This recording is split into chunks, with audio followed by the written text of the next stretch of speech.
صبح اس کی آنکھ کھلی تو خود کو بیڈ پر تنہا پایا۔ یقیناً وہ نماز پڑھنے کے بعد نیچے گرینڈ پا کے ساتھ ناشتے کی تیاریاں کرنے لگی ہوگی۔ سہراب اپنے سر کے نیچے رکھا تکیہ سیدھا کر کے بیڈ پر نیم دراز ہو گیا۔ چہرے پر طمانینت کے رنگ واضح دیکھے جا سکتے تھے۔ کس قدر سکون کی نیند سویا تھا وہ رات کو۔ زندگی کے 30 سال شاید ہی کبھی اتنی سکون سے سویا ہوگا وہ۔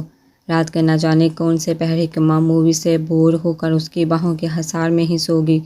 وہ جو مووی سے زیادہ سینے پر سر رکھے لیٹی حکمہ کو دیکھ رہا تھا، اس کے سو جانے پر ٹی وی آف کرتا بالکل ہی اس میں مہو ہو گیا۔ کبھی اس کی مڑی ہوئی لمبی پلکوں کو دیکھتا تو کبھی اس کی چھوٹی سی ناک نظریں کبھی بھٹک کر ان گلابی ہونٹوں پر جا ٹھہرتی تو کبھی ان روئی جیسے گالوں پر۔ اتنی خوبصورت تو تھی وہ، نہ جانے کس بات پر خود کو عام کہا کرتی تھی۔ سہراب نے اس کو دیکھتے کئی مرتبہ یہ سوچا، گھنٹوں کسی بھٹکے ہوئے مسافر کی طرح جس کے گمشدہ منزل اس کو مل جائے تو وہ کافی وقت تو اس پر یقین ہی نہیں کر پاتا۔ بالکل یوں ہی اس کو دیکھتے رہنے کے بعد وہ اس کے سیاہ گھنگریلے بال اپنے چہرے پر بکھیرتا، ان کی نرم مہک میں سانسیں لے کر خوابوں کی وادیوں میں گم ہو گیا، جہاں اس کے لیے آج کوئی کربناک منظر نہ تھا۔ گزری ہوئی رات یاد کر کے اس کے لبوں کو جاندار مسکراہٹ نے چھوا تھا۔ اگر وہ اس کے ساتھ خوش تھا تو مطمئن وہ بھی تھی اس کی سنگت میں، تبھی تو اس کی پناہوں میں یوں بے فکری سے آنکھیں بند کر گئی۔ یہ سوچتے سہراب کے وجود سرشار سا ہو گیا۔ حکمہ کو ایک بار پھر اپنی نظروں کے سامنے دیکھنے کی خاطر وہ فوراً بیڈ سے نیچے اترا، واش روم کی جانب چل دیا۔ 10 منٹ بعد وہ بلیک سینڈو شرٹ میں ملبوس، بلیک اسٹرپ والا نائک کا ٹراؤزر پہنے نیچے آ گیا۔ حکمہ اس کو کچن میں کھڑی نظر آئی، اس کا چہرہ سنک کی جانب تھا۔ مراد صاحب اور بل کی غیر موجودگی کے باعث سر پر پہننے والے فلورل پرپل اسکارف کو فولڈ کیے اس کی مدد سے گھنے بال اونچی پونی ٹیل میں قید کیے ہوئے تھے کھڑی وہ، جو سہراب کی آنکھوں میں خمار کی سرخی اتار گئی۔ وہ کوئی موم کی ڈال لگی تھی۔ اس کو دور دور سے بغیر ذرا سی بھی آواز پیدا کیے وہ دبے قدموں اس کے نزدیک آنے لگا۔ کچن میں انٹر ہوتے ذرا آگے ہو کر دیکھا تو وہ سنک میں رکھے ابلے ہوئے انڈوں کے چھلکے اتار رہی تھی۔ وہ اپنے کام میں اتنا مگن تھی کہ اس کے اندر آنے پر بھی غور نہ کر سکی اور نہ ہی اس کے وجود سے اٹھتی آفٹر شیو کی مہک پر۔ سہراب نے اس کے سر پر پہنچتے ہوئے پیچھے سے اس کے دونوں اطراف سنک کے ایجز پر ہاتھ رکھنے کے بعد جھک کر اسے اس کے بے حد نزدیک ہوتے حکمہ کے چہرے پر پھونک ماری۔ آہ! حکمہ کے لبوں سے دبی ہوئی چیخ نکلی، جس کو سن کر مسکراتے ہوئے سہراب نے اس کی گردن پر ناک رکھتے اس کی خوشبو کو اپنے اندر کھینچا تھا۔ اپنی پوچھ سے سہراب کے کشادہ سینے سے لگی محسوس کر کے اوپر سے یوں اس کو اپنے وجود کی مہک سے مدہوش ہوتا دیکھ حکمہ کے بے اختیار ہاتھ پیر پھول گئے۔ دوسری طرف سہراب آنکھیں بند کیے نہ جانے کتنی گہری نیند سانسیں اس کی خوشبو میں کھینچتے حواسوں کے ثبوت کردہ خود بد حواس ہونے لگا تھا۔ بہت جلد سگریٹ کی عادت چھوٹ جائے گی میری۔ سانسیں کھینچنے کے درمیان ناک اس کی گردن پر سہلائی۔ تمہاری یہ خوشبو مجھے دیوانہ کر دے گی حکمہ۔ وہ بوجھل لہجے میں گویا ہوا الفاظ جذبات کی حدت سے اس قدر بالی تھے کہ وہ قربت ہونے کے باعث یہ سمجھ سکی۔ حکمہ کو سہراب کے بلند دھڑکنیں اپنے وجود میں استرد کرتی معلوم ہوئیں۔ سہراب نانا جان آ جائیں گے، وہ بل کے ساتھ گروسری اسٹور تک گئے ہیں۔ حکمہ نے اٹکتے ہوئے لفظوں کے درمیان کہا۔ اصل میں تو اس کی حالت سہراب کی گستاخیوں کو جھیلنے کے سبب بغیر ہو رہی تھی۔ نانا جان کو چھوڑو، ابھی صرف اپنی جان اور میری جان پر فوکس کرو۔ بڑی بوجھل سرگوشی اس کی سماعتوں کے ثبوت کرتے ہی وہ اپنے لب اس کی گردن اور کندھے کے درمیان نرم جلد پر رکھ چکا تھا۔ اس کے پرحدت لمس پر حکمہ کے ہاتھوں میں تھاما پلر فوراً ہاتھوں سے چھوٹا سنک میں گرا، جس سے فضا میں ارتعاش پیدا ہوئی۔ سہراب کی داڑھی کی جبن اپنی گردن کی جلد پر محسوس کر کے حکمہ کی ٹانگیں بھی لمحوں میں لرز گئی۔ اگر سہراب بروقت سنک پر جمے ہاتھوں کو ہٹاتے، اس کے بازو نہ تھامتا تو کب کا وہ زمین بوس ہو چکی ہوتی۔ سہراب کو بے اختیار اس کی حالت پر ہنسی مگر ہم وقت پیار بھی آئی۔ اتنی سی قربتوں پر وہ موم کی لڑکی پگھلنے لگتی۔ نہ جانے آگے کیا ہونا تھا۔ یقیناً وہ سہراب کو ہی پاگل کر چھوڑتی، شدتوں پر ضبط کروا کر۔ تمہارا کیا بنے گا حکمہ؟ وہ اسی پوزیشن میں کھڑے رہ کر اس کے پیٹ پر اپنے دونوں بازو باندھا، اس کو خود میں بھینچنے کے ساتھ کان پر لب رکھتے گویا ہوا۔ آخر میں اس کا نام ضرورت سے زیادہ کھینچا تھا سہراب نے۔ حکمہ کی حالت مزید غیر ہونے لگی۔ اس کے خمار آلودہ لہجے میں کہے زومانی لفظوں کو سن کر سہراب اب باری باری ایک کے بعد ایک اپنے لبوں کا لمس اس کے گردن پر رقم کرتے ساتھ گالوں پر آ گیا۔ حکمہ کی پلکیں اس کی بے خود کر دینے والی جسارتوں کو برداشت کرتے باری ہونے لگی، سانسیں تو ویسے ہی ابتر تھی۔ سہراب پلیز۔ باری سانسوں کے درمیان لفظ زبان سے آدھے ادھورے ادا ہوئے۔ حکمہ پلیز۔ وہ اس ہی کے انداز میں گویا ہوا، البتہ آواز جذبوں کی آنچ دیتی باری ہو رہی تھی۔ سہراب نے لب گالوں کا راستہ طے کرنے کے بعد اب حکمہ کے کان کے لو پر رکھ دیے۔ اس کی اس حرکت پر حکمہ ڈلتی حالت ہونے کے باوجود بھی مسکرا دی۔ بوجھل ہوتی پلکوں کے ساتھ وہ اپنی باری سانسیں مسلسل استوار کرنے کی جدوجہد میں مصروف تھی۔ اس لمحے گل کے اندرونی داخلی دروازے کا لاک کھلنے کی آواز آئی۔ کیا مصیبت ہے؟ سہراب نے سخت بدمزہ ہوتے وہ آواز سنی۔ بازو کا حصہ ہنوز اس کے گرد یوں ہی قائم رکھا۔ حکمہ کے منہ سے ہنسی نکلی سہراب کی بات سن کر۔ تمہیں بہت ہنسی آ رہی ہے، ابھی تمہاری ہنسی بند کروں میں۔ سہراب اس کا کھلکھلاتا چہرہ دیکھ کر ایک بار پھر اس کے گردن پر جھکنے ہی لگا تھا کہ حکمہ گویا ہوئی نہیں، نانا جان کے ساتھ بل بھی ہوگا، مجھے سر پاس کاپ لینے دے، وہ لوگ اندر آ جائیں گے۔ سہراب۔ حکمہ نے گردن موڑ کر اس کی طرف دیکھا، سیاہ آنکھیں تشنہ سبز آنکھوں سے ٹکرائی۔ سر پھٹا کر اس نے فوراً اپنے چہرے کا رخ سامنے کالی ناکوں کو یوں وہ ایک سیکنڈ تک دیکھنے کی بھی اہلیت خود میں نہ محسوس کر پائی۔ سہراب نے لب بھینچ کر بمشکل خود کو قابو کیا اور اس کے گرد کمر پر حصار قائم کیے، اپنے بازو وہاں سے ہٹا کر اس کے بالوں میں بندھے اس اسکارف کو علیحدہ کیا اور جھٹکا اس کو کھولا۔ اس دوران حکمہ نے اپنے بالوں کو جوڑے میں قید کر لیا تھا۔ بل بریڈ کو فوراً ٹوسٹر میں ڈالو۔ حکمہ بیٹی فلنگ بن گئی نا سینڈوچز کی؟ مراد صاحب نے اندر آتے ہوئے پوچھا۔ نظریں سنگھ کی طرف منہ کیے حکمہ پر پڑی، جس کا چہرہ اس وقت حیا کے رنگوں سے تمتما رہا تھا، جبکہ اس کے برابر سلپ سے ٹیک لگائے کھڑے سہراب جو لب بھینچے سرخ چہرہ لیے ان کو ہی گھورنے میں لگا نظر آیا۔ تمہیں کیا ہو گیا طالب، طبیعت ٹھیک ہے؟ مراد صاحب کچھ سمجھ رہے تھے، سو مسکراہٹ ضبط کر کے اسے استفسار کیا۔ گڈ مارننگ مراد صاحب۔ مراد صاحب کی آمد پر حکمہ کی جلدی انڈے چھلتے ہاتھ اس کے لفظوں پر فوراً تھام گئے۔ گردن موڑ کر حیران نظر سے سہراب کو دیکھا۔ گڈ مارننگ انگارے چباتے ہوئے کہا۔ مراد صاحب بھی بدلہ رکھنے والوں میں سے کہاں تھے، فوراً اس کی کھچائی کی۔ سنو میں جم میں ہوں، 5 منٹ بعد آ جانا۔ وہ حکمہ کے چہرے کو گہری نظروں سے تکتا باری آواز میں گویا ہوا اس کی بے باکی اور لہجے میں تیرتے اصرار پر حکمہ غش کھا کر گرنے والی ہو گئی۔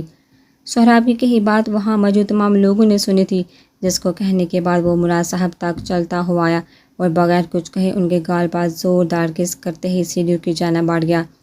یہ نہیں سدھر سکتا، جاؤ بیٹا تم سناؤ جو کہنا چاہتا، یہ باقی سب بل دیکھ لے گا، مراد صاحب نے حکمہ سے کہا، جو انڈے چھلنے کے بعد اب ان کو میش کر رہی تھی۔ نہیں نانا جان، میں کر لوں گی، حکمہ نے فوراً ان سے کہا، جس پر انہوں نے حکمہ کے سر پر ہاتھ رکھا۔ جاؤ بیٹا، کر لے گا بل۔ اس کے غصے کا رخ کبھی اپنی جانب نہ موڑنا، چلو شاباش۔ ان کے اصرار پر ناچار حکمہ ہاتھ دھو کر کچن سے باہر نکل آئی۔ میں بھی نہیں جاؤں گی ان کے پاس، نہ جانے نانا جان کیا سوچ رہے ہوں گے میرے بارے میں۔ حکمہ پیر پٹھتی کمرے میں بند ہو گئی، جہاں آتے ہی وہ آفس جانے کے لیے تیار ہونے کی نیت سے واش روم میں گھس گئی تھی۔ اپنی کار کلینک کے سامنے روڈ پر پارک کر کے مہری نے کندھے پر لٹکا بیگ درست کرنے کے بعد جھک کر کار کے اندر سے ضروری فائل نکالی اور پھر کار لاک کرتی روڈ کراس کرنے لگی۔ ریڈ سگنل ہونے کے باوجود بھی ایک تیز رفتار کار سگنل توڑتی روڈ کراس کرتی مہرین کی جانب بڑھی تھی۔ اتنے میں کسی کے مضبوط بازو نے اس کو تھام کر اپنے طرف کھینچا۔ اگر وہ ایسا نہ کرتا تو کار اور مہرین دونوں کا آپس میں اتنا شدید تصادم ہوتا کہ اس کے نتیجے میں مہرین کا زندہ بچ جانا شاید ہی ممکن ہوتا۔ اس کے دونوں عطا حفاظتی حصار قائم کیے وہ گاڑی کی جانب دیکھتا غصے سے گھبرایا۔ کار کے نمبر پلیٹ پر لکھا نمبر اس نے فوراً نوٹ کیا تھا۔ تم ٹھیک ہو؟ فیاض نے اس کی جیکٹ میں منہ چھپائے کھڑی مہرین سے پوچھا، جو اس کے تنگ حصار میں کھڑی ہولے ہولے لرز رہی تھی۔ فیاض نے لب بینچ کا اپنے اور اس کی پوزیشن کو نوٹس کیا جو کہ کافی آکورڈ لگی اس کو۔ سڑک کے بیچوں بیچ وہ دونوں ایک دوسرے کے بے حد نزدیک کھڑے، نہ جانے کتنی گاڑیوں کو سگنل ہرے ہو جانے کے باوجود بھی رکے ہوئے تھے، مگر ان سب میں سے کوئی ایک گاڑی بھی ایسی نہ تھی جس نے ان دونوں کو دیکھا ہارن بجایا ہو۔ سب تشویش میں مبتلا سامنے کا منظر دیکھتے رہے۔ فیاض ہاتھ کے اشارے سے سب کو دیکھتا معذرت کرتے ہوئے مہرین کو خود میں بینچ سے روڈ کراس کرنے لگا، جبکہ دوسری طرف مہرین کو تو اب بھی یقین آیا کہ یہ سب کیا ہو رہا ہے اس کے ساتھ۔ کل رات جن دھمکیوں، بڑے کالز اور میسیجز کو وہ کسی کا مذاق سمجھ رہی تھی، کچھ لمحوں قبل ہونے والے واقعے نے اب ان سب کو سچ ثابت کر دیا تھا۔ فیاض نے فٹ پاتھ پر رک کر مہرین کو کندھوں سے تھاما اور اپنی نگاہوں کے مقابل کیا۔ تم ٹھیک ہو مہرین؟ اس کے ہوا کے دوش پر اڑتی زلفوں کو کان کے پیچھے کرتے فیاض نے اس کے چہرے پر فکر مندی سے اپنے انگوٹھے سے ہلاتے مہرین کو جیسے اچانک ہوش آیا۔ وہ فوراً بدر کر اس سے دور ہوئی۔ اس کے یوں دور ہٹنے پر فیاض خود بھی ہر کی دنیا میں واپس لوٹا۔ وہ جو سہراب کی اجازت ملنے پر اگلے دن ہی اس کے کلینک کے سامنے کھڑا اس کا انتظار کر رہا تھا، اب یوں اس کی سنگت پر اپنی تیز رفتار سانسوں سے خود ہی بوکھلا گیا۔ تم آخر ہو کون؟ ہر وقت میرا پیچھا کیوں کرتے رہتے ہو تم؟ ہاں؟ مہرین نے فیاض کو دیکھتے سوال کیا۔ اونچی آواز میں چلانے کی وجہ سے گردن کی نسیں ابھرنے لگی تھی۔ اگر یاد ہو تمہیں، کچھ سیکنڈ پہلے میں نے تمہاری جان بچائی ہے۔ فیاض نے آنکھیں سکڑ کر مہرین کو دیکھا۔ کچھ پسند نہ آیا تھا اسے مہرین کا خود پر یوں چلانا۔ نہ بچاتے مرنے دیتے مجھے تم ہوتے کون ہو آخر مجھے بچانے والے؟ میں مروں یا جیوں تمہیں اس سے کیا؟ مہرین اس کی مسلسل خود پر ٹکی نظروں سے جنجلاتے ہوئے گویا ہوئی۔ سویٹر کے اوپر کوٹ پہننے کے باوجود بھی سردی سے کپکپا رہی تھی وہ۔ فیاض نے بے ساتھ ہاتھ بڑھا کر اس کے کانپتے ہوئے سرخ ہونٹوں پر اپنا انگوٹھا پھیرا۔ وہ مسمرائز ہونے لگا تھا اس کی خوبصورتی سے۔ لمحوں کے لیے مہرین بھی اس کی اس حرکت پر اپنی جگہ تھم گئی۔ فیاض کی سیاہ آنکھیں اپنے اندر دیوانگی لیے اس کے چہرے کے نقوش کا بالہانہ انداز میں طواف کر رہی تھی۔ اچانک نہ جانے کیا ہوا، مہرین کو اس کے پرحدت انگوٹھے کا سہلانا بالکل کسی سوئی کی مانند گوشت میں گھستا محسوس ہوا۔ اس نے فیاض کے سینے پر دونوں ہاتھوں کا دباؤ ڈالتے اس کو خود سے دور کیا۔ وہ اس آفات کے لیے تیار نہ تھا، تبھی 2 قدم اس سے پیچھے کی جانب بڑھ گیا۔ خود مختار لڑکیاں تم لوگوں کے لیے کھانے کی پلیٹ ہوتی ہیں کیا؟ دیکھا پسند آئی تو اپنے ہاتھ صاف کرنا شروع کر دیے ان پر۔ مہرین اس کی آنکھوں میں دیکھتی کاٹ دار لہجے میں گویا ہوئی۔ ازدل براؤن آنکھوں سے اس طرح میں غصے کی شراریں پھوٹ رہے تھے۔ کیا مطلب ہے تمہارا؟ اپنے جذبات کی یوں توہین ہوتے دیکھ وہ بھی تل ملا اٹھا۔ مطلب صاف ہے، مجھے ایسے ویسی لڑکی سمجھنے کی غلطی نہ کرنا۔ اب میرے ماتھے پر ٹچ می کا سائن بورڈ نہیں لگا ہوا جو تم یوں بے دڑک مجھے چھوتے ہو۔ اور ذرا یہ بتاؤ میرے کس عمل نے تمہاری اتنی حوصلہ افزائی کی کہ تم مجھے یوں چھو سکو بار بار؟ وہ صحت بد گمان یا یوں کہا جائے کہ راہ راست پر آ چکی تھی۔ فیاض نے لب پہنتے ہوئے اس کا چہرہ دیکھا، البتہ کہا کچھ نہیں۔ آئندہ ایسی کوئی بھی حرکت دوبارہ کرنے کی تم نے ہمت کی نہ تو جو بھی نام ہے تمہارا مسٹر، تمہیں چھوڑوں گی نہیں میں نے اپنے بال نہیں ڈانپے ہوئے تو اس کا یہ مطلب نہیں کہ دنیا کے لیے میں مفت کا سامان ہو گئی۔ اللہ مجھے توفیق دے گا تو میں سر بھی کور کروں گی، مگر ابھی میں اویلیبل نہیں تم سب کے لیے۔ مہرین نے اس کی آنکھوں کے سامنے اپنی سیاہ نیل پالش سے سجے لمبے تراشے ہوئے ناخن والی شہادت کی انگلی پوائنٹ کرتے ہوئے وارننگ دی تھی، جس پر فیاض کے لبوں پر بے احتیاط جاندار مسکراہٹ پھیل گئی۔ ہاں پلیز نہیں چھونا مجھے، میں دور جانا بھی نہیں چاہتا تم سے اب۔ اور تم کیا بات کر رہی ہو، مجھے تم ہر حال میں قبول ہو امریکن سنڈی۔ فیاض واپس اپنے ہزلی انداز میں آتا اس کی آنکھوں میں دیکھتے ہوئے بولا۔ مہرین نے مقابل کھڑے بلیک جیکٹ میں ملبوس لمبے چوڑے لڑکے کو دیکھا، اپنے دانت کچکچائے اور پوری قوت سے اس پر اپنے کندھوں کا وار کرتی کلینک کی جانب بڑھ گئی۔ اف ظالم حسینہ دل ویسے ہی بیمار تھا، تم نے اور درد دے دیا اس کو۔ فیاض نے اس کی پشت کو دیکھتے ہوئے مسکراتی ہوئی اونچی آواز میں کہا، جس کو مکمل طور پر نظر انداز کرتی اندر غائب ہوگی۔ اس کی نظروں سے اوجھل ہوتے ہی فیاض کے چہرے پر بکھری مسکراہٹ سمٹ گئی۔ جیکٹ کی جیب میں فون نکال کر اس نے کسی کا نمبر ملایا تھا۔ ہیلو، ایک لوکیشن سینڈ کر رہا ہوں، جہاں گارڈز بھیجو۔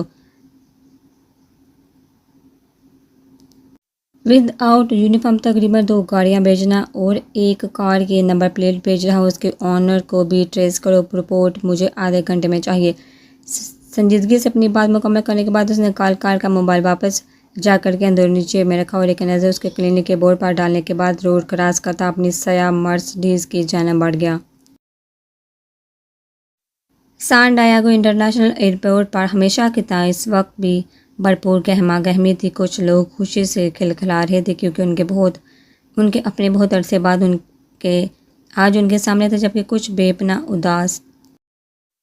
ہجر جو ان کا مقدر بننے والا تھا، ایسے میں برے بالوں اور آئس بلو آنکھوں والی وہ چھوٹی لڑکی تیز قدم اٹھاتے آگے بڑھتی نظر آئی۔ By by. وہ اپنی ریسٹ واچ پر ٹائم دیکھتا مضبوط قدم اٹھاتے ہوئے آگے بڑھ رہا تھا کہ پشت پر کسی غیر شناسا پکار سنائی دی۔ اس کو لگا یہ نسوانی آواز میں کہا گیا بائی لفظ اس کے ہی لیے ہے، مگر اس کی بہن تو کافی عرصے پہلے ان سب کو تنہا چھوڑ گئی تھی۔ وہ اپنی سوچ کو جھٹکتا آگے بڑھا، پیچھے اس کو لمحوں کے لیے اپنی جگہ پر تھمتے ہوئے دیکھ اینا خوشی سے کھل اٹھی، مگر اگلے ہی پل جب وہ آگے بڑھا تو اینا نے گھٹنوں پر ہاتھ رکھتے اپنی سانسیں استوار کی۔ اس کے قدموں میں قدم ملانا اینا کے لیے کافی مشکل تھا۔ فردان بھائی، وہ پھولتی سانسوں کے درمیان ایک آخری کوشش کر گئی، جس پر مقابل کے نہ صرف قدم تھمے بلکہ اپنے نام پر وہ مڑا بھی اور نظریں اس جانب مرکوز کی جہاں سے پکار سنائی دی تھی۔ اینا نے اس کو اپنی جانب دیکھتے پا کر فضا میں ہاتھ لہرایا اور فردان نے آنکھوں پر سے سن گلاسز اتارتے سوالیہ نظروں سے اس کو دیکھا، جس پر اینا مسکراتی ہوئی اس کی جانب قدم بڑھا گئی۔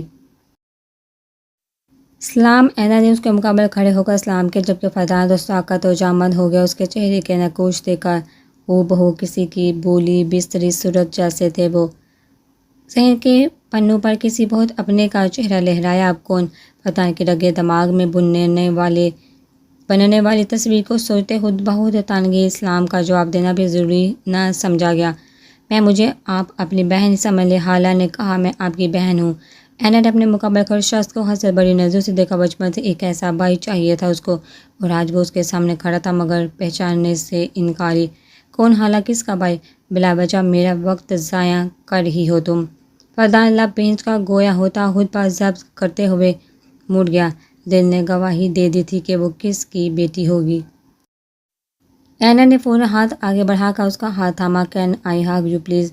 فردان نے پہلے اپنا ہاتھ اس کے ہاتھ میں دیکھا، پھر اس کی پر امید آنکھیں دل نہ مانا انکار کرنے پر، مگر اگلے ہی پل وہ اپنا ہاتھ اس کی نرم گرفت سے کھینچ گیا۔ دماغ ٹھیک ہے تمہارا؟ ہو کون آخر تم؟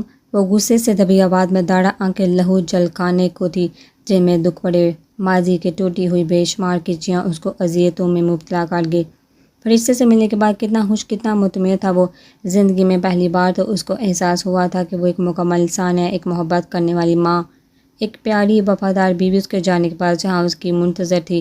پہلی بار تو لگا تھا کہ بے مقصد نہیں ہے یہ سفر، مگر شاید تقدیر کو ہمیشہ اس کی خوشی وقتی ہی ثابت کرنی ہوتی۔ ایک بار پھر وہ الجھنوں میں گرا کھڑا تھا۔ اس کا ماضی کسی گناہ کے چکر کی طرح ایک بار پھر اس کے سامنے آ کھڑا ہوا، جبکہ گناہ گار وہ تھا ہی نہیں۔ اذیتوں کا یہ سفر تمام ہو ہی نہیں پا رہا تھا اس کے لیے۔ اینا اس کی آنکھوں میں تیرتے کرب کو دیکھ بے اختیار اس کے سینے سے جا لگی۔ فردان نے فوراً اپنے ہاتھ اس سے دور کیے، مگر اس کو خود سے دور نہ کیا۔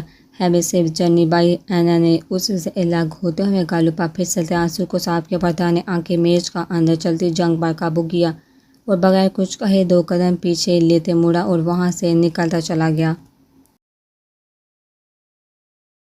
خالہ نے صحیح کہا تھا، سب ماضی سے نکل آئے ہیں، لیکن فردان مصطفیٰ اب بھی ماضی کے راکھ کنگال رہے ہیں۔ اللہ آپ کے دل کو سکون دے بائی، اللہ آپ کو سکون دے۔ اینا نے اس کی چوڑی پشت کو دبائی آنکھوں سے دیکھتے ہوئے خود کلامی کے دل ہون کے آنسو رو رہا تھا۔ فردان سے اس پہلی ملاقات پر 12 گھنٹے کی طویل اور تھکا دینے والی فلائٹ کے بعد وہ ماسکو شام 8 بجے پہنچا۔ ذہنی حالت تشویشناک تھی جس نے جسم کو بھی سکون نہ لینے دیا۔ ابھی وہ اپنے بک کیے ہوئے 5 اسٹار ہوٹل کے روم میں بیڈ پر جوتوں سمیت پڑا چھت پر لگے فانوس کو گھور رہا تھا۔ اس کی میٹنگ کل دوپہر تھی جہاں کے ڈیلرز سے، جس کے بعد واپسی امریکہ کی فلائٹ کل ہی شام 10 بجے کی۔ آپ نے کیوں بھیجا تھا اس لڑکی کو مجھ سے ملنے؟ بیڈ پر لیٹے لیٹے کچھ سوچتے ہوئے اس نے کوٹ کا بٹن کھولتے اندرونی جیب سے اپنا فون برآمد کیا اور واٹس ایپ پر اپنی ماما کو میسج کیا تھا۔ چند لمحوں بعد رپلائی موصول ہو جاتا۔ موبائل سینے پر رکھتے وہ واپس نظریں چھت پر مرکوز کرتا اپنی سوچوں میں پھر سے غرق ہو گیا۔ اس کا باپ اس کے لحاظ سے کئی سال پہلے مر چکا تھا اس سے منسلک ایک رشتے سے آجو ملنا اس کو اندر تک گل کر گیا۔ ذہنی صلاحیتیں مسلسل بڑھتے تناؤ کے باعث مفلوج ہونے لگے۔ دماغ سمجھ نہیں پا رہا تھا کہ جن لوگوں کو جب سب ختم ہو گیا تھا تب ملنے کی خواہش نہ ہوئی تو اب کس چال کے تحت ان کی خوش باش زندگی میں واپس لوٹے تھے وہ سب۔ کاش رحمت، مصطفیٰ، ایوان، جس دن تم ڈائنا میڈم کو اپنے ساتھ لے کر بھاگے تھے اس ہی دن تمہاری گاڑی کسی ٹرک سے ٹکرا جاتی اور تم دونوں کا وجود صفحاتی سے ہی مٹ جاتا۔ ایک معصوم روح کو تم دونوں کے کیے کی سزا نہ کاٹنی پڑتی۔ فردان نے لب بینچ کا تحلیل سے سوچا، زندگی میں کچھ لوگ دوسرے انسانوں کے لیے آزمائش بن کر آتے ہیں۔ ان کی حیات کا اللہ دوسرا اور کوئی مقصد بناتا ہی نہیں، جینا یہاں تک کہ مرنا بھی ان کا عروج کے لیے کڑا امتحان ثابت ہوتا ہے۔ کچھ اسی طرح رحمت اور ڈائنا فردان مصطفیٰ کی زندگی میں محض آزمائش کی حیثیت رکھتے تھے، ایک طویل مشکل ترین آزمائش جس کا سامنا ثابت قدم رہ کر ہی کیا جا سکتا۔ میرا بیٹا پہچان گیا اس کو۔ فون کی میسج ٹون رنگ ہونے پر اپنی سوچوں کو جھٹکا اس نے سینے پر پڑا، اپنا فون اٹھایا اور نیند کی سرخی نیلی آنکھوں کو اسکرین پر مرکوز کر دیا۔ خون کی کشش کافی ہوتی ماما، لیکن میرے سوال کا جواب یہ نہیں۔ وہ ان سے کہنا چاہتا تھا، سمجھانا چاہتا تھا انہیں کہ بلا وجہ وہ اس معصوم لڑکی کو اذیتوں سے روشناس نہ کر، کیونکہ اس کے پاس سینا کو دینے کے لیے بے روحی اور اجتناب کے علاوہ کچھ نہیں۔ میری جان بیٹے، وہ ملنا چاہتی تھی تم سے۔ سمیر سے ملنے کے بعد اس کو اپنے دوسرے بھائی سے ملنے کا بہت اشتیاق تھا۔ وہ ڈائنا کی تم سے انسیت کی وجہ سے۔ اصول کا نام پڑھنے کے بعد آگے فردان سے مزید میسج نہ پڑھا گیا۔ فون پاور آف کر کے اس نے سائیڈ ٹیبل پر رکھ دیا۔ انسیت جن سے ہوتی ہے ان کے ساتھ ایسا ہی تو کیا جاتا ہے، خون میں لت پت چھوڑ کر ان کو یوں ہی تو چلے جایا جاتا ہے۔ اس کے دماغ کی شریانیں پھٹنے لگی تھی، گنے بالوں میں اس طرح بھی کیفیت کے زیر اثر انگلی چلاتا وہ بیڈ پر اٹھ بیٹھا۔ بیڈ سائڈ ٹیبل پر پڑا انٹرکام اٹھا کر روم سروس کو کال میں لائی تھی۔ ایک کپ اسٹرانگ بلیک کافی روم میں بھیج دو۔ اپنی بات کہنے کے بعد وہ انٹرکام واپس سائڈ ٹیبل پر رکھتا کھڑا ہوا پہلے ہی ڈیلی ٹائی کو کالر سے علیحدہ کرتے کاؤچ پر پھینکا کوٹ اتارتا باتھ روم کی جانب بڑھ گیا۔ مجھے یقین نہیں آ رہا کیا یہ سب جو کچھ دیر قبل میں کہہ کر آئی ہوں میں نے ہی کیا۔ کہاں یہ سب باتیں آئی کہاں سے میرے ذہن میں؟ میری مام نے تو کبھی میری ایسی پرورش نہیں کی۔ وہ اپنی چیئر پر بیٹھی گہری سانسیں لے رہی تھی۔ کچھ دیر قبل کہی اپنی ہی باتیں اس وقت مہرین سے ہضم نہیں ہوئی۔ جو چیز کبھی سوچی نہ ہو، کسی اپنے نے ایسا کچھ سمجھایا نہ ہو، مگر اچانک وہ سب زبان سے ادا ہونے لگے تو حیران لازم ہے۔ شاید اس لڑکی کی باتوں نے میرے اندر بستی ایک اچھی لڑکی کو زندہ کر دیا۔ مہرین نے حکمت سے کی گئی اپنی ملاقات کو یاد کے اتنا زیادہ غصہ تو نہ بیتا تھا مگر اس دن گزرنے والے اپنے آنسوں کو یاد کر کے وہ مسکراتی ہنسی آئی تھی اس کو خود پر کہ کس قدر اس نے اپنے آپ کو گرایا صرف ایک شخص کے ساتھ کے لیے۔ بے شک اللہ نے ہر انسان کا شعوری اور دو راستے اس کے لیے بنا دیے، اچھا اور برا۔ اب یہ انسان پر ہے کہ کون سا راستہ اپنے لیے منتخب کرے۔ لیکن اللہ نے یہ نہیں کہا کہ ایک راستہ اختیار کر لیا تو دوسرے پر جانے کی آگے گنجائش ہی نہیں۔ ہدایت مل جائے تو بس سچے دل سے کر لی جائے تو اچھائی کا راستہ ہمیشہ کھلا ہے، اور بے شک اللہ ہدایت بھی اپنے خاص لوگوں کو ہی دیتا ہے جن کے اعمال سے ان کے دل سیاہ نہ ہوئے ہوں۔ امید کی کرن تو ہر کسی کو ہی زندگی میں ایک مرتبہ نظر آتی ہے، مگر اس کو پا کر اندھیروں سے واپس روشنیوں تک کا سفر طے کرنا یہی اصل بہادری ہے۔ اور ڈاکٹر مہرین زبیر ایک بہادر لڑکی تھی۔ وہ ٹیبل پر رکھے شیشے کے جگ میں سے پانی انڈیل کر گلاس میں ڈالتی لبوں سے لگانے ہی لگی تھی کہ بیگ میں پڑا اس کا فون بجنے لگا۔ گلاس واپس ٹیبل پر رکھ اس نے فون بیگ سے نکالا تو ایک نئے انون نمبر سے کال موصول ہوئی تھی۔ گلا کھنگار کر اس نے کال پک کرتے فون کان سے لگا لیا۔ ہیلو مس ڈاکٹر، کیسا لگا مارننگ سرپرائز؟ ہینری کی چہچہاتی ہوئی مکروہ آواز اس کی سماعتوں سے ٹکرائی۔ مہرین کے ماتھے پر لکیروں کا جال نمایاں ہوا تھا جس کو سن کر تمہارا مسئلہ کیا ہے؟ کیوں تم میری دشمن بن گئے ہو؟ جان سے مارنا چاہتے ہو مجھے؟ وہ دبی آواز میں غرائی باہر اس کے کلائنٹس آنا شروع ہو گئے تھے۔ اپنی بات ٹھیک کرو پہلے۔ میں فی الحال تمہیں جان سے نہیں مارنا چاہتا، وہ تو محض تمہیں ڈرانے کے لیے تھا، لیکن یہ یاد رکھو کہ جو ڈرا سکتا ہے وہ مار بھی سکتا ہے۔ اور ہاں، سنا ہے کہ تمہارا دنیا میں ایک ہی خونی رشتہ ہے اور وہ ہے تمہاری ماں۔ Okay sweetheart, bye. کہنے کے ساتھ ہی کال ڈسکنیکٹ کر دی گئی۔ مہری نے فون ٹیبل پر رکھتے کونے ٹیبل پر ٹکاتے ہوئے دونوں ہاتھوں پر اپنا سر گرا لیا۔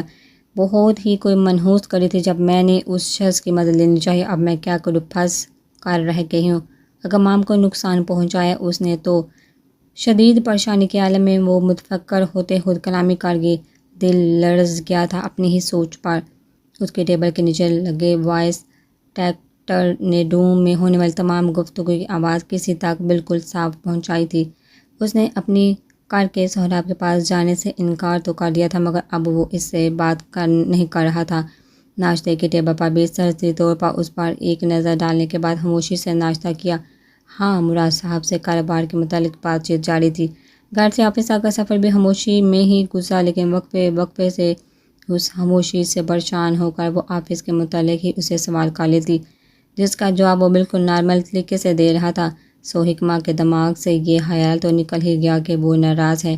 سفر جو ہی تمام ہوا، کار کو آفس پارکنگ میں اپنی ریزرو روڈ پلیس پر پارک کرنے کے بعد وہ دونوں کار سے باہر نکلے۔ آفس کی جانب قدم بڑھانے سے پہلے سہراب نے حکمہ کے آگے اپنی کشادہ ہتھیلی پھیلا دی، جس کو دیکھ وہ کچھ لمحوں کے لیے کنفیوز ہوئی، مگر اگلے ہی لمحے اپنا نازک ہاتھ اس کے ہاتھ میں تھما دیا۔ سہراب کے سنجیدہ چہرے پر مسکراہٹ آ کر اگلے ہی لمحے تھم گئی۔ وہ اس کا ہاتھ تھامے مضبوط قدم اٹھاتا آفس کی جانب بڑھ گیا۔ اندر قدم رکھا تو سب ہی ان دونوں کو مارننگ گریٹنگز دینے لگے، جس کا جواب وہ تو محض سر کے ہم سے دیتا، مگر حکمہ اپنے نام کے ساتھ یہ نیا اضافہ سن کر حیران ہوتی سب کا جواب دے رہی تھی۔ وہاں کھڑے آفس کے تقریباً سب ہی امپلائیز نے ان دونوں کو ستائش بڑی نظروں سے دیکھا۔ لگ بھی تو دونوں کافی اچھے رہے تھے ساتھ میں، اور اتفاق سے آفس کے پہلے دن ہی دونوں کے آؤٹ فٹس کا کلر بھی حیرت انگیز طور پر ایک جیسا ہی تھا۔ دونوں dark blue two piece suit کے ساتھ light blue dress shirt coat کے نیچے پہنے۔ حکمہ نے سر پر شرٹ کا میچنگ سکارف لیا ہوا تھا۔ سہراب کے آفس میں پہنچ کر اس نے زبردستی سہراب کے پرتپش ہاتھ سے اپنا ہاتھ کھینچا اور اپنے کندھوں پر لٹکا بیگ اتار کر کوچ پر رکھا۔ سہراب چاہتی نظروں سے اس کو دیکھنے کے بعد اسٹینڈ ریک کی جانب بڑھ گیا۔ یہ باہر سب لوگ مجھے میم کیوں کہہ رہے ہیں، اور آپ مجھے اپنے آفس میں کیوں لے آئے؟ حکمہ کی چھوٹی سی ناک سردی اور غصے سے سرخ ہو رہی تھی۔ سنجیدگی سے کہے گئے سوالات سہراب کے لبوں پر مسکراہٹ بکھیر گئے۔ ڈائریکٹ ہٹ۔ سہراب نے ڈارک بلو کوٹ اتار کر اسٹینڈ ریک پر لٹکائے اور مسکراتی نظروں سے حکمہ کے پورے چہرے کو دیکھا، جو اپنی باتوں کو یوں مذاق میں اڑاتا دیکھ مزید جھنجھلا گئی۔ میں مذاق نہیں کر رہی سہراب، حکمہ نے سنجیدگی سے کہتے ہوئے سہراب کو دیکھا، جو اپنی ٹیبل پر ٹیک لگائے سینے پر بازو لپیٹے اس کو گہری نظروں سے دیکھ رہا تھا۔ اچھا، یہ لوگ تمہیں پہلے کیا بولتے تھے؟ اس نے حکمہ کو آنکھوں سے قریب آنے کا اشارہ کیا، جو نفی میں سر ہلاتی وہیں کھڑی رہی۔ سہراب ماتھے پر ہاتھ رکھتے سر جھکا کر مدم سا ہنسا۔ یہ چھٹاک بڑھ کی لڑکی صحیح مزہ چکھا رہی تھی اس کو۔ مجھے مس حکمہ کہتے تھے سب، اور اس میں ہنسنے کی بات کیا ہے؟ حکمہ نے اس کو گھورتے ہوئے کہا۔ اس وقت ہنستا ہوا سہراب بالکل اچھا نہیں لگا اس کو۔ اب تم مجھے بتاؤ گی کہ کب مجھے ہنسنا ہے اور کب نہیں؟ وہ سیدھا ہوتا سرد سپاٹ لہجے میں گویا ہوا۔ حکمہ کی جان فوراً عادی ہوئی تھی اس کے بدلتے تاثرات دیکھ کر۔ میرا یہ مطلب تو نہیں تھا، اس نے ہونٹوں پر زبان پھیرتے ہوئے کہا۔ در حقیقت وہ اس کا یہ والا روپ تو بھول ہی چکی تھی۔ 2 دن اس کی محبت بڑی سنگت میں رہ گا۔ سہراب مسلسل اس کے ہمایوں اڑتے چہرے کو دیکھتا اپنے لائٹ بلو ڈریس شرٹ کے آستینوں کے بٹن کھولتا کپ فولڈ کرنے لگا۔ تمہارا جو بھی مطلب تھا، لہجہ نوٹس کیا ہے تم نے اپنا کہ کس طرح کا لہجہ استعمال کیا ہے میرے ساتھ اس وقت؟ وہ ہر وقت کے جذبات سے حالی لہجے میں کہتا اس کی جانب بڑھا۔ اس کے ہر بڑھتے قدم کے ساتھ حکمہ ایک قدم پیچھے لے رہی تھی۔ I am sorry.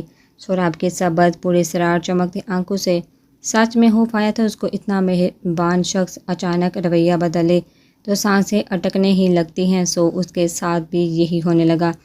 ابھی اسی وقت جہاں کھڑی ہو وہیں رک جاؤ، مزید ایک قدم بھی تم نے پیچھے لیا حکمہ، سہراب تو انجام کی ذمہ دار تم خود ہوگی۔ سہراب کی سرد آواز نے حکمہ کے پیچھے بڑھتے قدم اپنی جگہ پر ثابت کر لیے۔ وہ لرزتی پلکیں اٹھائے اس کو دیکھ رہی تھی، جو اس کے سر پر پہنچ چکا تھا۔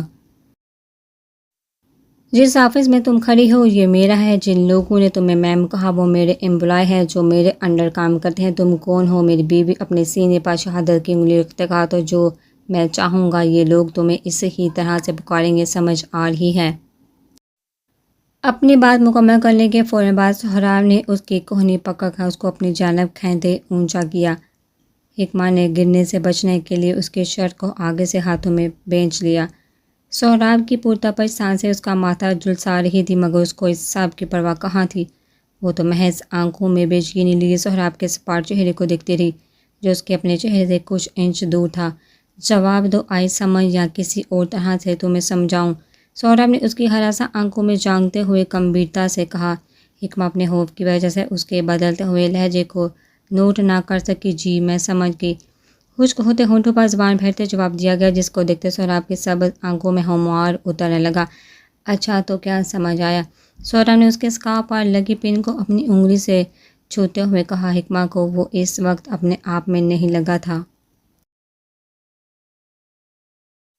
آپ نے کہا کہ آپ جو چاہیں گے وہی ہوگا، حکمہ نے ڈرتے ہوئے کہا۔ پل پل بدلتے اس کے روپ نے حکمہ کے دل میں خوف بٹھا دیا تھا۔ سہراب نے اس کے اسکارف میں سے پن نکال کر پن اپنی پینٹ کی جیب ڈالی۔ اب اس کے ہاتھ حکمہ کے اسکارف کھول رہے تھے۔ سہراب، یہ آپ؟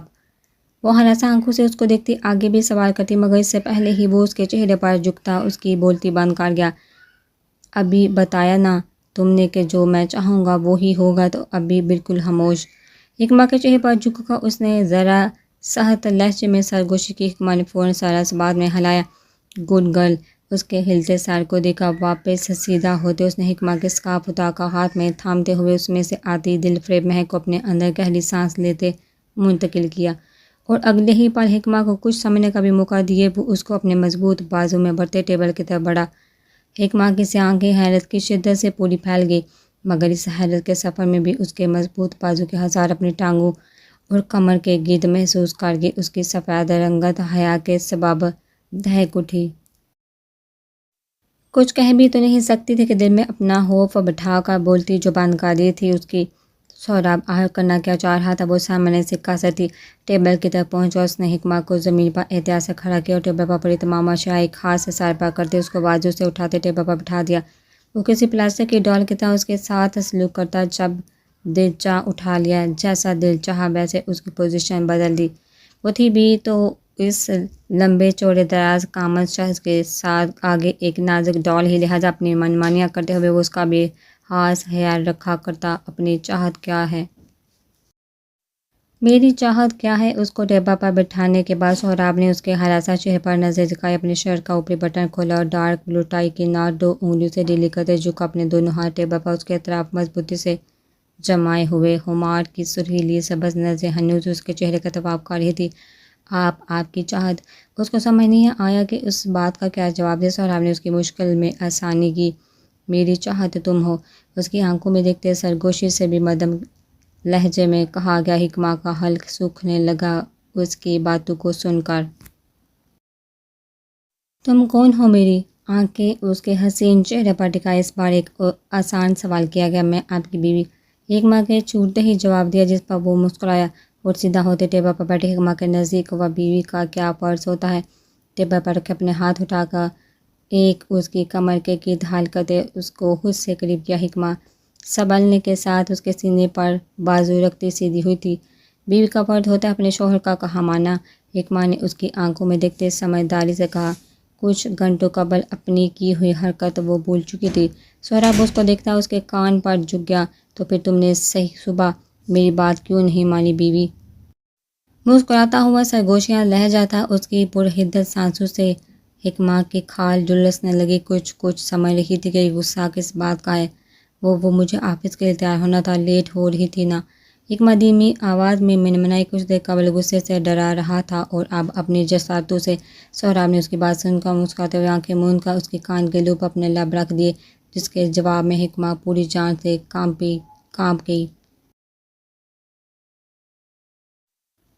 تمہاری زندگی میں کیا میری کوئی اہمیت نہیں؟ حکمہ گمبھیر آواز میں کیے گئے سوال میں ایک شکوہ سا تھا۔ وہ سیدھا ہوتا اس کی آنکھوں میں دیکھنے لگا۔ حکمہ کے دل کو نہ جانے کچھ ہوا۔ اس کے سینے پر رکھے ہاتھوں کو اٹھا کر فوراً سہراب کا چہرہ اس نے تھاما۔ نہیں، بالکل بھی نہیں، ایسا تو میں سوچ بھی نہیں سکتی۔ آپ بہت اہم ہیں میرے لیے، بہت زیادہ۔ وہ سہراب کا چہرہ اپنے ہاتھوں میں تھامے اس کی آنکھوں میں دیکھتے اس کو یقین دہانی کروا رہی تھی، جس پر وہ آسودگی سے مسکرا دیا۔ سن کا بہت اچھا لگا یہ زندگی۔ سہراب نے اس کی ہتھیلی تھام کر محبت سے اپنے ہونٹ اس پر ثبت کیے۔ حکمہ نے اس کی بولتی آنکھوں میں دیکھنے سے اجتناب برتتے ہوئے لرزی پلکیں جھکا دی۔ تمہارے ہاتھ اتنے نرم ہیں، کتنے پیارے بھی ہیں یہ۔ حکمہ تم ڈر گئی تھی مجھ سے۔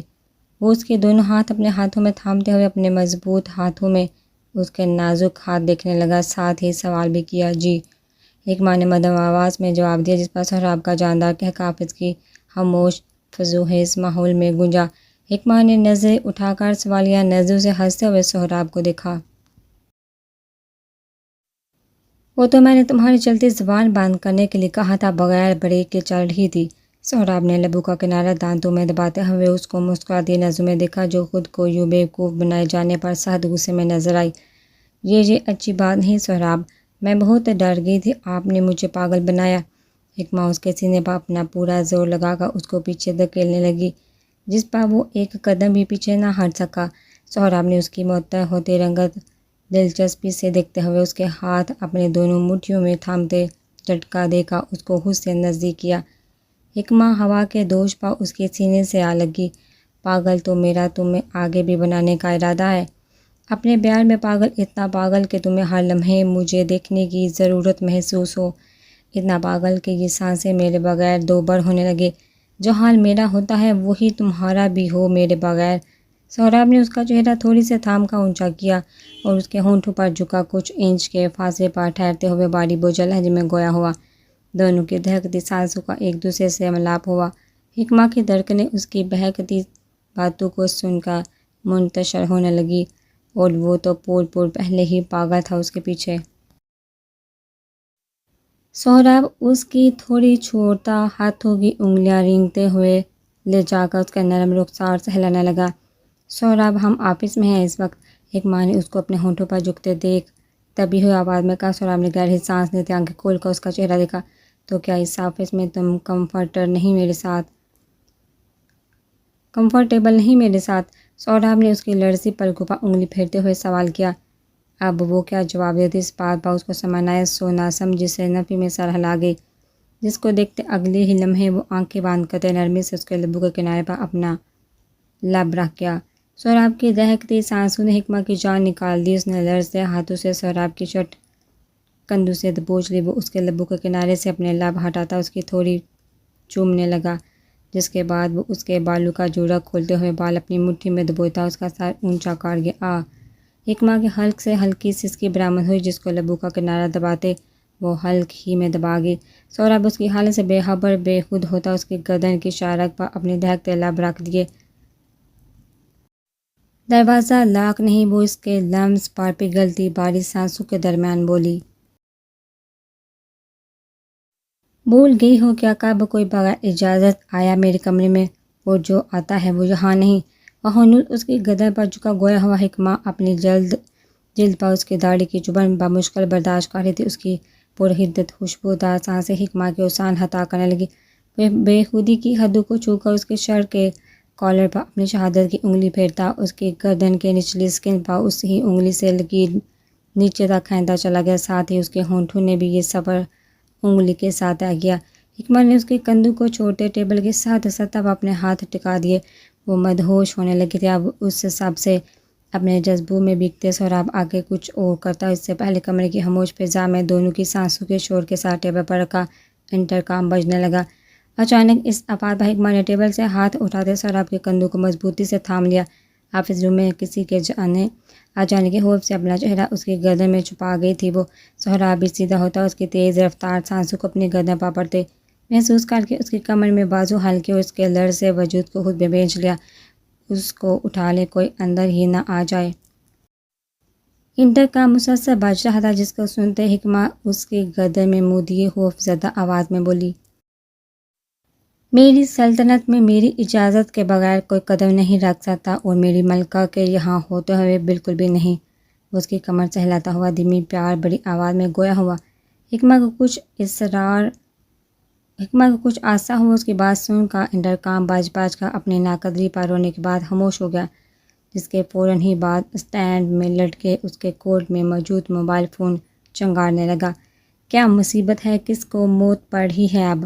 وہ جھنجھلاہٹ بڑی آواز میں اس کو ہنوز خود سے لگائے ٹیبل پہ ہاتھ مارتے داڑا۔ حکمہ نے اپنی مسکراہٹ ضبط کرتے اس کے ہونٹوں پر ہاتھ رکھا۔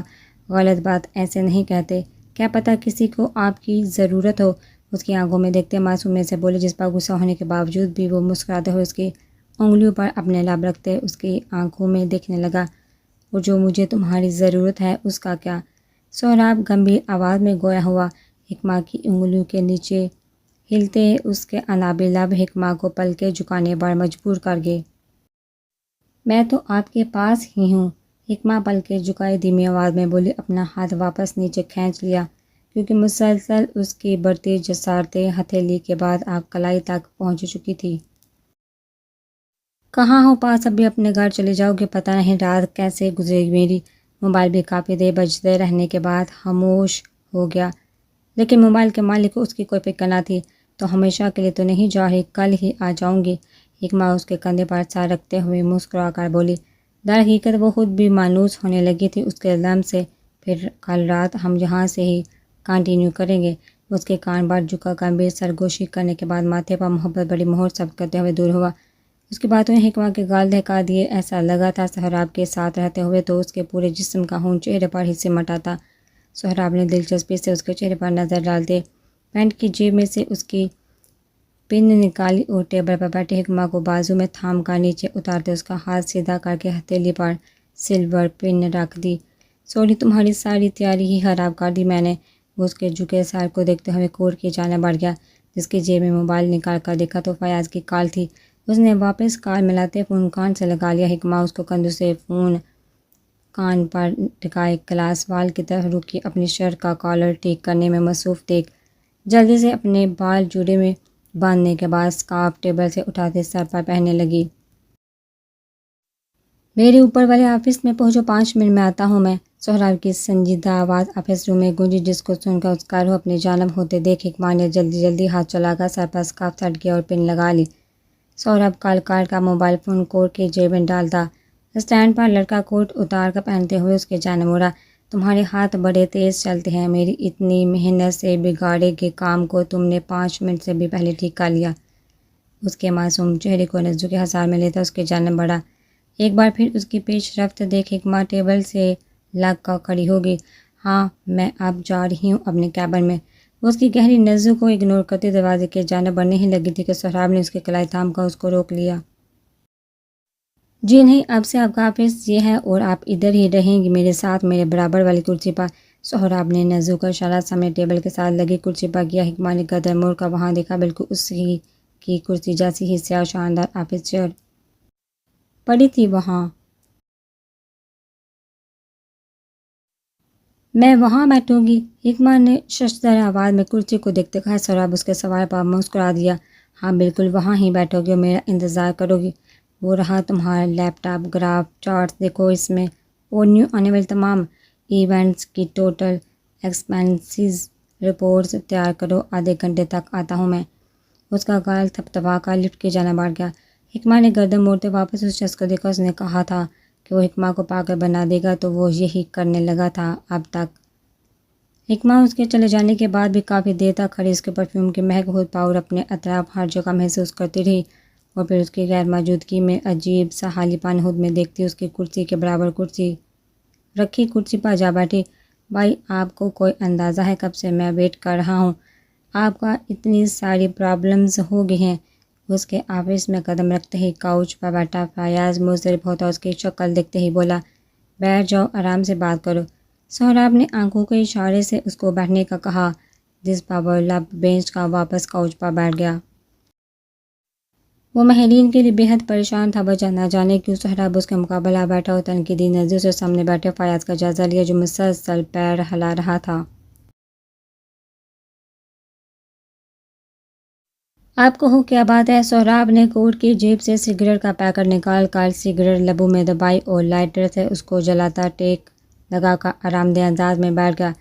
بھائی، ماہرین کا دشمن آپ کا بزنس رائیول ہینڈرک ہے۔ اس نے ماہرین پر جان لیوا حملہ بھی کروایا ہے۔ صبح میں تیز رفتار کار سے اس کا ایکسیڈنٹ کروانے کی کوشش کی تھی۔ فیاض کی بات سن کر سگریٹ کا دھواں فضا میں چھوڑتے اس نے کچھ تشویش سے اس کو دیکھا۔ وہ اس کا دشمن بن گیا، یعنی مہرین نے اس کی آفر قبول نہیں کی ہوگی۔ گریٹ، اچھا تم ایسا کرو، اس کے گھر کے ارد گرد بھی سیکیورٹی ہائی الرٹ کر دو، سہراب نے کچھ سوتے ہوئے کہا، جس پر فیاض متفکر ہوتا فوراً گویا ہوا، بھائی وہ میں کر چکا ہوں، گھر پر بھی اور کلینک پر بھی، اس کے علاوہ کچھ حال دے، فردان بھائی کی فلائٹ تو لینڈ کر چکی ہوگی نا، وہ کال کیوں نہیں پک کر رہے؟ فیاض نے پریشانی سے پہلو بدلتے ہوئے کہا۔ سہراب کو اس کا رویہ سوالیہ لگنے لگا۔ آرام سے، اتنے بے صبرے کیوں ہو رہے ہو؟ کار کی نمبر پلیٹ ٹریک کی تم نے، کس کے نام ہے؟ سگریٹ ایش ٹرے میں بستہ لینے کے بعد اس نے فیاض سے استفسار کیا۔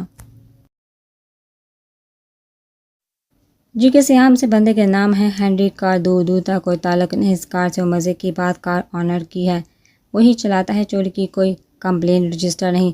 فیاض کی بات سن کر اس نے پرسوچ نظروں سے ایش ٹرے میں بجھی سگریٹ کو گرا، کچھ سوچتے ہوئے فردان کو کال ملا دی، لیکن اس کا فون مسلسل بند جا رہا تھا۔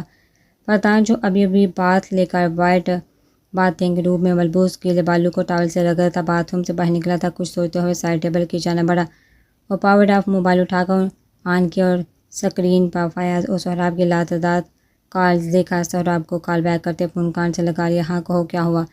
کال پک ہونے کے فوراً بعد ہی اس نے استفسار کیا۔ سہراب سے پہلے فیاض کی متفکر آواز اس کی سماعتوں سے ٹکرائی، فردان بھائی آپ ٹھیک ہیں؟ ہم پریشان ہو رہے تھے یار۔ فردان اس کے لہجے پر مسکرا دیا، ہاں ٹھیک ہوں، کیا ہوا، کوئی پرابلم؟